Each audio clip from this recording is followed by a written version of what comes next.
Meu amigo, seja bem-vindo a mais um Café da Manhã com o ecocardiografista.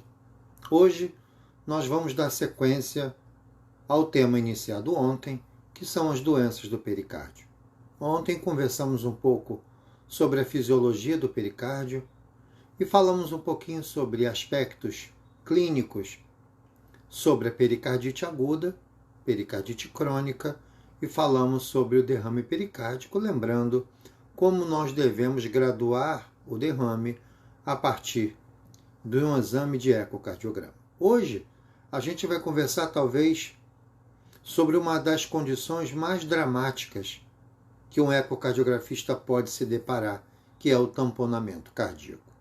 Nós sabemos que o tamponamento cardíaco é uma emergência que pode facilmente levar à morte do seu paciente. E você, como ecocardiografista, será o grande responsável para fazer esse diagnóstico o mais breve possível, tentando identificar uma maior chance de vida desse paciente. Mas veja, antes da gente começar a conversar um pouquinho sobre o tamponamento, é preciso a gente compreender um pouco a fisiologia do tamponamento. Nós sabemos que o tamponamento, na grande maioria das vezes, ele é a evolução de um derrame pericárdico que não foi bem controlado. Então veja, não é todo derrame pericárdico que vai desenvolver tamponamento. Então, não é porque você identificou um derrame pericárdico grave que esse paciente vai ter a evolução para o tamponamento. O ecocardiograma, ele vai observar alguns achados que pode identificar uma maior chance ou menor chance do desenvolvimento dessa condição dramática que é o tamponamento. A primeira coisa que eu preciso fazer, já nos meus cortes longitudinal e apical 4 câmaras, é tentar identificar o posicionamento das bolsas de derrame.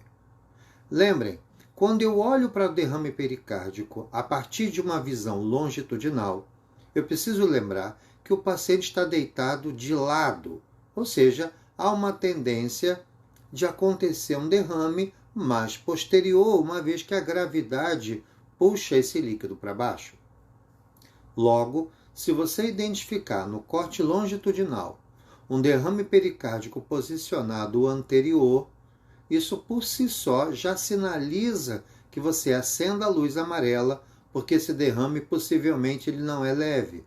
Esse derrame pelo menos é moderado, uma vez que a posição gravitacional ainda mantém um derrame anterior ao VD. Agora veja, existem duas coisas que nós precisamos estudar quando estamos de frente de um doente com derrame pericárdico. A primeira coisa é observar se existe ou não alterações de colapso tanto do ventrículo direito quanto do ato direito. Agora calma, a literatura às vezes confunde um pouco. Veja, o átrio direito ele tem uma pressão que não deve suplantar 3 a 5 milímetros de mercúrio. E a pressão diastólica do ventrículo direito não deve ultrapassar 12 milímetros de mercúrio. Esse é o posicionamento que eu preciso lembrar. Então vamos imaginar, quando eu tenho a presença de uma coleção de líquido na cavidade pericárdica, essa coleção de líquido vai começar a aumentar a pressão dessa câmara. Quando o saco pericárdico começa a aumentar a sua pressão, se essa pressão ultrapassar 3 a 5 milímetros de mercúrio, nós vamos observar já no apical 4 câmaras que durante a fase de sístole eu começo a colapsar o ato direito. A parede posterior do átrio começa a se movimentar. Mas veja, em que fase da sístole? Cuidado com isso. Ao final da sístole, o ato direito está completo. Dificilmente um derrame pericárdio vai conseguir empurrar a parede posterior do ato direito para cima se ele estiver completo. Então, quando eu digo que o derrame pericárdico gera colapso sistólico do AD, guardem que esse colapso tem que acontecer no momento que o ato direito tem a menor pressão. Ok? Então é no início da sístole. Porque no final da sístole ele está cheio. Então, o colapso sistólico do AD acontece no início da sístole. Da mesma maneira, quando nós olhamos para o VD, nós sabemos que o VD ele se enche durante a diástole. Então, se a parede livre do VD se colapsa, ou seja, se a cavidade pericárdica com aquele líquido patológico, se ela começa a empurrar a parede do VD, essa avaliação não pode ser feita no momento que o VD está cheio, ok? Eu não vou conseguir empurrar isso se o VD estiver cheio. Então, aquele colapso diastólico que você vê no livro do VD, lembra? É um colapso no início da diástole. Ao final da diástole, o VD está cheio. Mais difícil eu tenho o colapso diastólico do VD.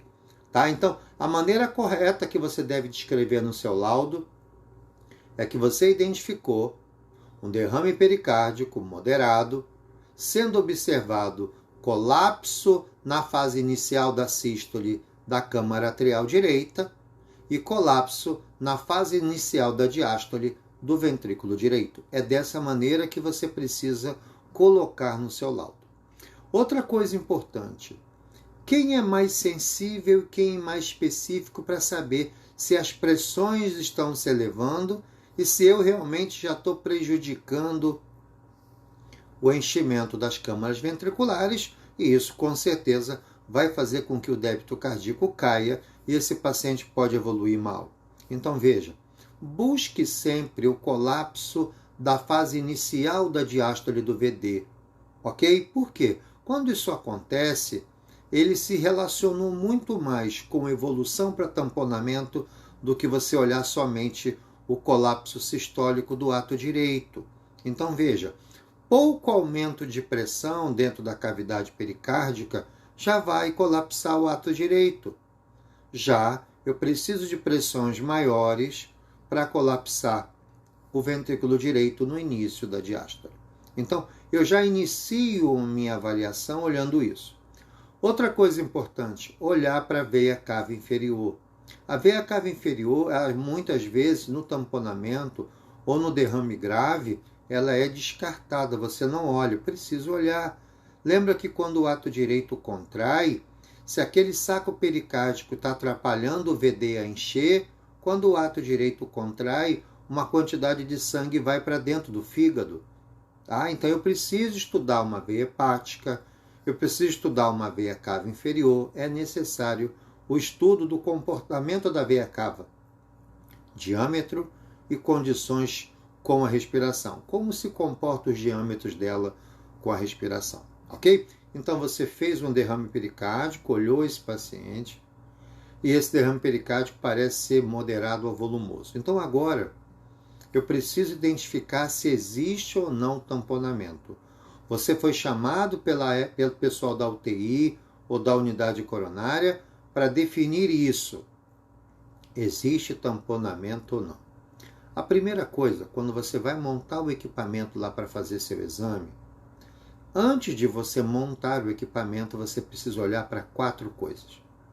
A primeira coisa, toda vez que eu tenho um tamponamento, nós sabemos que os ventrículos não estão se enchendo de maneira adequada porque o líquido atrapalha a distensão das câmaras ventriculares. Então, eu vou ter um volume ao final da diástole menor do que comumente. Obviamente, eu acabo também ejetando uma quantidade menor. Então, quando eu tenho um derrame pericárdico grave, que evolui com um quadro desse, obrigatoriamente a sua frequência cardíaca tem que estar aumentada. Porque se eu diminuo o volume sistólico, para manter o débito, a frequência cardíaca obrigatoriamente tem que subir. Tá? Então, enquanto o seu funcionário, enquanto a sua equipe está montando o equipamento à beira do leito, você já olha para o monitor do paciente. Frequência cardíaca está alta, beleza. Tem tudo para tamponamento. Segunda coisa, nós sabemos que como o débito cardíaco é prejudicado, não custa você avaliar a pressão arterial. A pressão arterial sistólica em um paciente com tamponamento, ela cai. Essa é uma informação que você também precisa. Então, olhei para o monitor, frequência está alta. Olhei para a pressão arterial sistólica, ela caiu.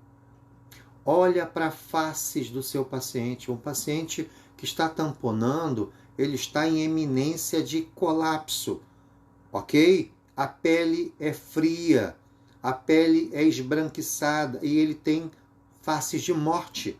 Olhe para o seu paciente. Lembra que eu falei no último encontro? O paciente não é uma salsicha. Vamos olhar para ele, acende a luz, vamos olhar.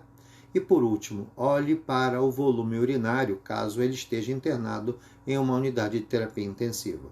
A partir do momento que você ejeta pouco xixi, isso significa débito cardíaco ruim.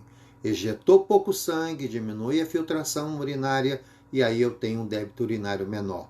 Quando você encontra faces de morte, frequência alta, pressão arterial sistólica baixa e queda do volume urinário, não tenha dúvida que você está de frente de achados clínicos e hemodinâmicos do tamponamento cardíaco. Agora, a máquina já está montada, eu já sei que o derrame pericárdico é moderado ou importante e agora eu vou me dedicar à manobra. Então, peço agora que todos prestem bastante atenção, porque essa manobra é tudo de importante no seu diagnóstico. E isso deve ser feito com muito cuidado. Então veja, como é a fisiologia normal?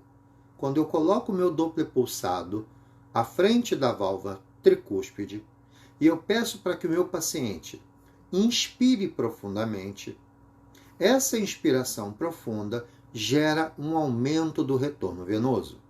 Ok isso?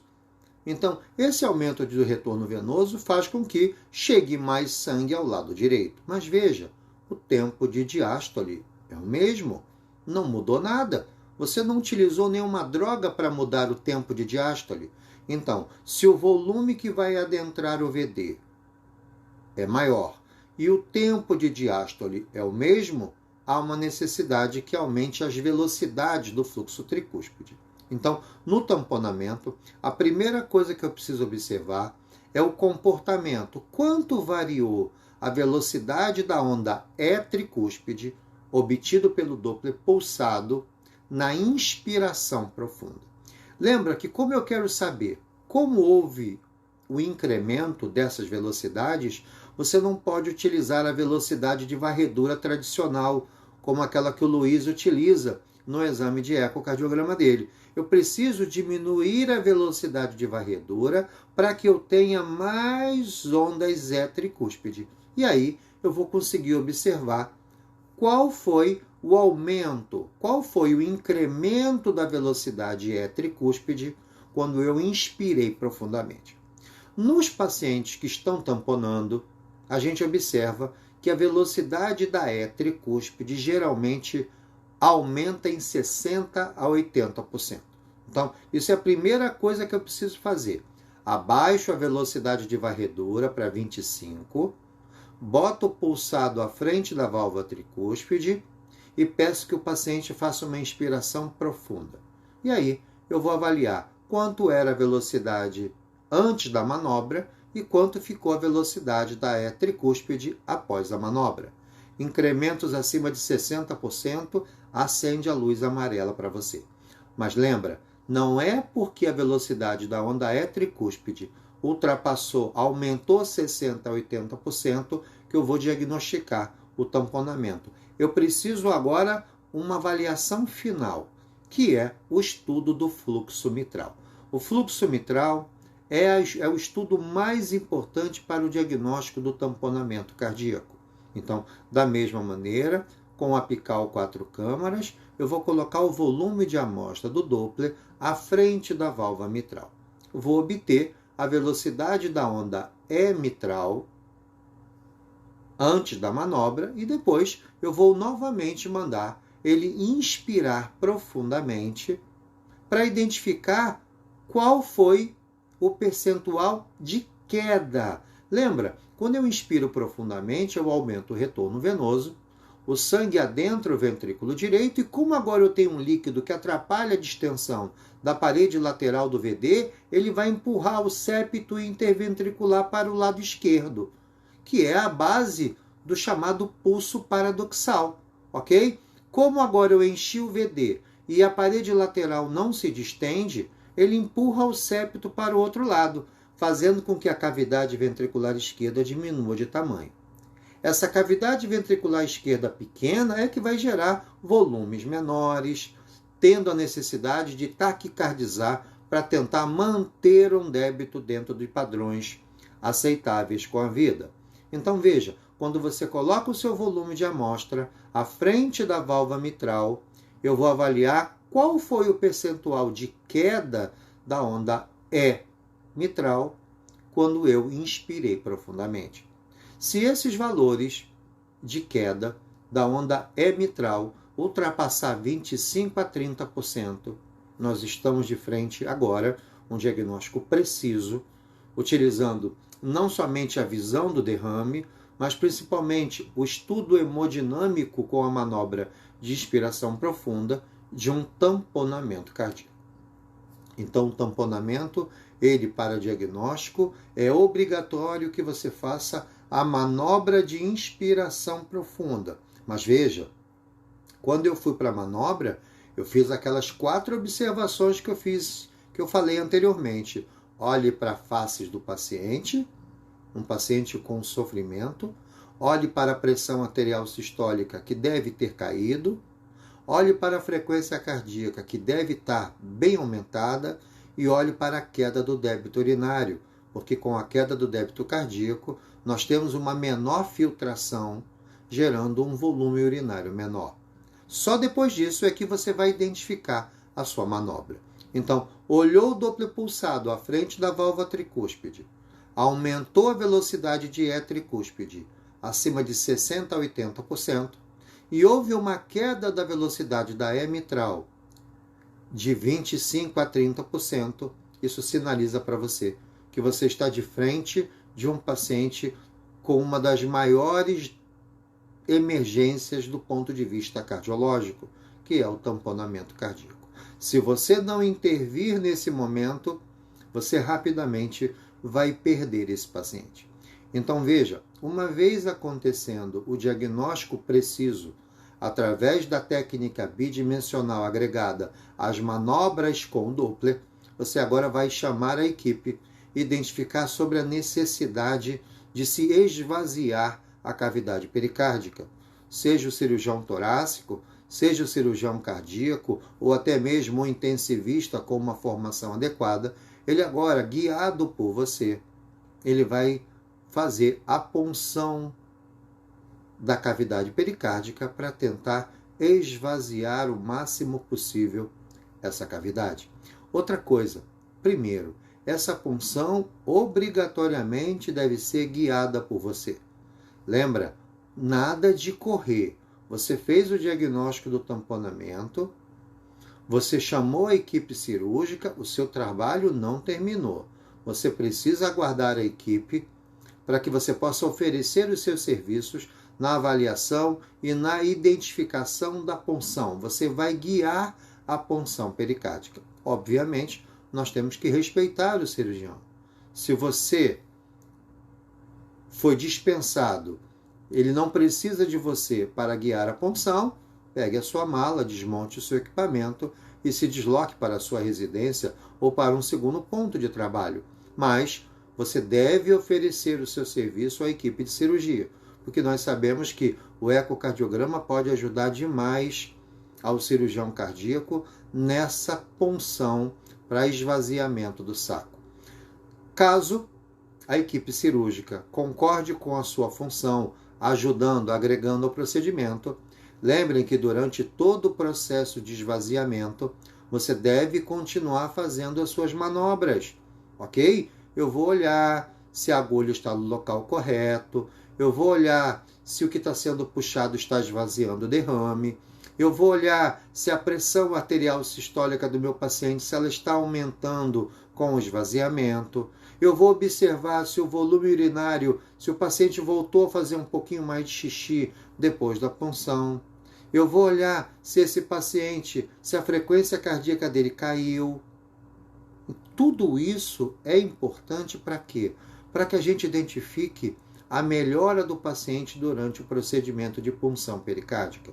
Essa punção pericárdica bem feita, ela com certeza vai salvar a vida do nosso paciente. Mas lembrem, isso não pode ser feito de qualquer maneira. É necessário que a gente faça isso com calma, sempre, se possível, com eco guiando esse procedimento, para que a gente possa, com maior segurança, identificar esse tipo de paciente. Agora, amigos, depois do tamponamento, eu queria lembrar para vocês também sobre uma doença chamada pericardite constritiva. Também é uma doença séria, onde existe processos de endurecimento do pericárdio, e esse endurecimento ele acaba funcionando também como um grande derrame pericárdico. Se o pericárdio está calcificado, ele não se distende. Se ele não se distende, eu não consigo também encher as câmaras ventriculares. Então, aquela manobra que você faz no tamponamento cardíaco, buscando qual é o incremento de velocidade dietricúspide, qual é a queda da velocidade da E mitral, você também obrigatoriamente deve fazer num paciente com pericardite constritiva. Se você tiver um incremento da onda E tricúspide acima de 40% e uma queda da velocidade de E mitral também entre 25% e 40%, você está de frente de um paciente portador de pericardite constritiva com severo problema de enchimento do ventrículo.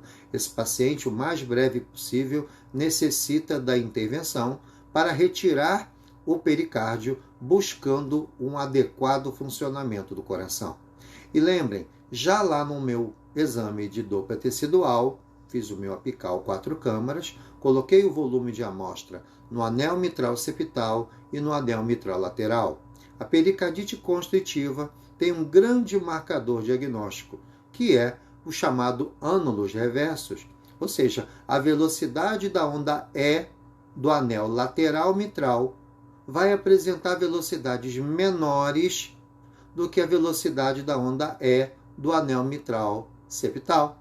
Ok? Por quê? O cálcio se deposita do anel e a parede lateral não consegue se deslocar. Então, isso é um achado característico do paciente com pericardite.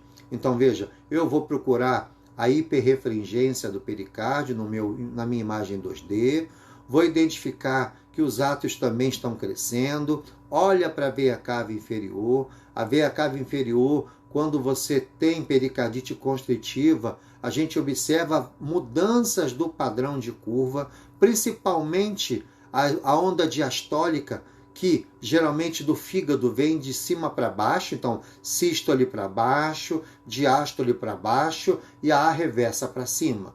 Na pericardite constritiva, eu vou pedir para que você faça uma expiração, manda o paciente expirar e você vai observar que a onda diastólica, que era a segunda negativa, ela agora se torna positiva, voltando para o fígado.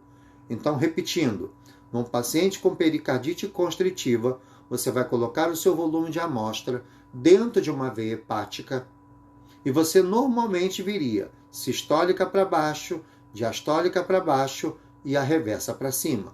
Na pericardite constritiva, quando eu estou com o Doppler pulsado, diastólica agora vai do ato direito para o fígado. Então, isso é um achado que você não pode deixar de fazer.